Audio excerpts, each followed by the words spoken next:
కేంద్రం ప్రకటించిన పద్మ అవార్డులపై మాటల యుద్ధం నెలకొంది. తెలంగాణకు పద్మ అవార్డుల్లో అన్యాయం జరిగిందని సీఎం రేవంత్ రెడ్డి ఆరోపించారు. తెలంగాణ నుంచి పంపించిన ప్రతిపాదనలను కేంద్రం పరిగణలోకి తీసుకోలేదని, దీనిపై ప్రధాని మోదీకి లేఖ రాస్తానన్నారు రేవంత్.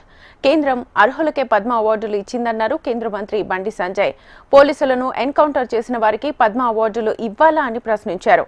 రాష్ట్ర ప్రభుత్వ ప్రతిపాదనలు పంపితే కేంద్రం ఆలోచించి నిర్ణయం తీసుకుంటుందన్నారు బండి సంజయ్. ప్రధానమంత్రి గారు ఇంకొక అన్యాయం కూడా తెలంగాణకు చేసిండ్రు. మేము పద్మభూషణ్ పద్మశ్రీ అవార్డుల కోసం కూడా తెలంగాణ సమాజానికి ప్రతీకలైన గద్దర్ గారి పేరు, చుక్కా రామయ్య గారి పేరు, అందశ్రీ పేరు, గోరెటి వెంకన్న పేరు, జయతీర్ తిరుమలరావు గారి పేర్లు, వీటన్నిటినీ రాష్ట్ర ప్రభుత్వం నుంచి మేము ప్రతిపాదన ఇచ్చినాం. కానీ ఏ ఒక్క పేరు కూడా కేంద్ర ప్రభుత్వం పరిగణలోకి తీసుకోలేదు. ఇది మాకు కొంచెం బాధ కలిగించింది. మిత్రుడు మందకృష్ణ మాదిగకి ఇచ్చినందుకు మనస్ఫూర్తిగా నేను అభినందిస్తున్నా.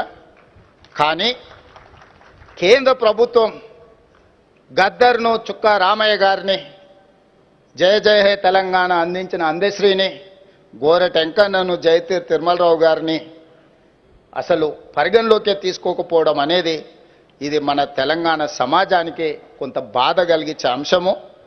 రాష్ట్ర ప్రభుత్వం ప్రతిపాదనలు పంపే సమయంలో ఎవరి పేరు పంపాలో వాళ్ళ పేరు పంపాలి. కేంద్రం ఆలోచిస్తారు. మీరు పంపిన పేర్లు ఇస్తారా? ఇది అన్ని ఆలోచిస్తారు. పంపేటప్పుడు కూడా జాగ్రత్త పంపాలి. మంచి వ్యక్తుల పేరు పంపాలి. వీళ్ళు మంచి వ్యక్తులు కాదంటే నేను పద్మశ్రీ అవార్డు వచ్చేటువంటి స్థాయి వ్యక్తులను పంపాలి. పంపిస్తారు. ఎట్టిస్తామన్నా ఎట్టిస్తాం, గద్దరికి ఎట్టిస్తాం చెప్పండి అనే భావజాలం ఏంది? ఎంతమంది భారతీయ జనతా పార్టీ కార్యకర్తలను మర్డర్ చేసిన వ్యక్తులు ఆయన ఎట్టిస్తాం? మేము పక్కా అయ్యాం. మా కార్యకర్తలను చంపితే మా కార్యకర్తలు చంపిన కార్యకర్తలను పాటలు పాడినటువంటి వ్యక్తి గద్దర్. అనేక మంది పోలీసులను ఎన్కౌంటర్ చేసిన విషయంలో గద్దర్. ఎట్లిస్తాం? మీరు వంశం ఇస్తాం ఏంది అవార్డ్స్? భయపడే ప్రసక్తి లేదు, వెనుకపోయే ప్రసక్తి లేదు. వందల మంది భారతీయ జనతా పార్టీ కార్యకర్తలు నమ్మిన సిద్ధాంతం కోసం భారత్ మాతా కీ జై అని చెప్పి ఆందోళన చేస్తుంటే నక్సల్స్ భావజాలం గద్దర్ మా కార్యకర్తలు హత్య చేయించిండు. ఎన్ఐఏ ఎంక్వైరీ చేసింది గద్దర్ గారి మీద. అనేక మంది పోలీసులను ఎన్కౌంటర్ పేరుతో మర్డర్ చేసిండు. అటువంటి వ్యక్తిని ఏ విధంగా పంపుతారు ఇవాళ?